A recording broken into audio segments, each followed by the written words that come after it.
আপনাদের সবাইকে আজকে আমি বানাতে যাচ্ছি শিমের একটা রেসিপি। সবে সবে অল্প অল্প ঠান্ডা পড়েছে আর শিম বেরিয়েছে, কালো শিম, লম্বা শিম, এরকম শিম। তো যে কোনো শিম নিতে পারো। তো আমি সবুজ শিমটা নিয়ে আসলাম। এখন আমার বর বললো খাবে শিমের এই রেসিপিটা। তো আমি ঝটপট রেডি হয়ে গিয়ে শিমটা নিয়ে আসলাম। তো দেখো শিমের 2-5টাকে এরকম করে পরিষ্কার করে নিলাম। এবার ভালো করে ধুয়ে নেব। তোমরা শিমটা একটু বেশি নিতে পারো, আমাদের তো বেশি লাগবে না, 2 জন মানুষ, তার জন্য আমি এতটুকু এনেছি। তোমরা চাইলে তোমাদের কতটুকু লাগবে ওই হিসাবে শিম নিয়ে নিও। তো চলো সবার প্রথম এগুলোকে ধুয়ে নিই। ভালো করে ধোয়া হয়ে গেছে, চলো এবার কাটি। তো এই যে শিমগুলো কেটে নিলাম। তোমরা চাইলে আরও চিকন চিকন করে কেটে নিতে পারো, আরও একটু মোটা মোটা করে কাটলেও খারাপ লাগে না। রেসিপিটা সেমই হয়, কাটার ধরনটা তোমরা আলাদাভাবেও কাটতে পারো, কোনো অসুবিধা নেই। অল্প বড়ো বড়ো করলেও খারাপ লাগবে না। কড়াইটা গরম হয়ে এসছে, এবার সর্ষের তেল দেবো। তেল বেশি লাগবে না, কিন্তু আগেই বলে দিচ্ছি বেশি তেল দেওয়ার প্রয়োজন নেই। তো এই যে দেখো অল্প তেল দিলাম। এবার নাড়িয়ে দেবো পুরো কড়াইটাতে।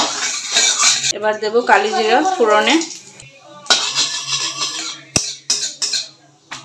কালো জিরাটা অল্প ভাজা ভাজা হয়ে আসছে। এবার ধুয়ে কেটে রাখা শিমগুলো একবারে দিয়ে দেবো।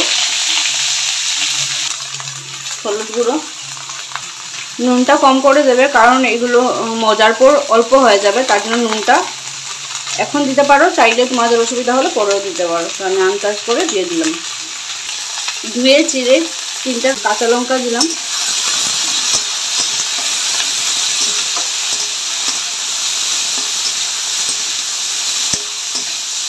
সব কিছু ভালো করে মিশিয়ে নিলাম।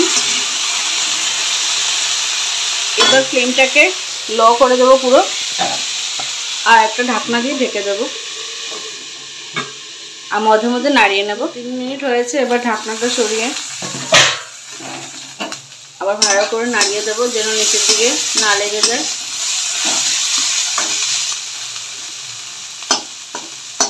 শিমটা এখনো সফট হয়নি,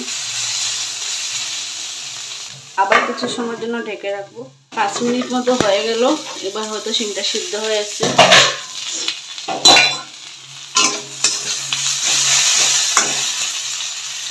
হ্যাঁ, শিমটা সিদ্ধ হয়ে গেছে। এবার খুন্তি দিয়ে শিমটাকে ভালো করে এরকম থেতলে দেবো।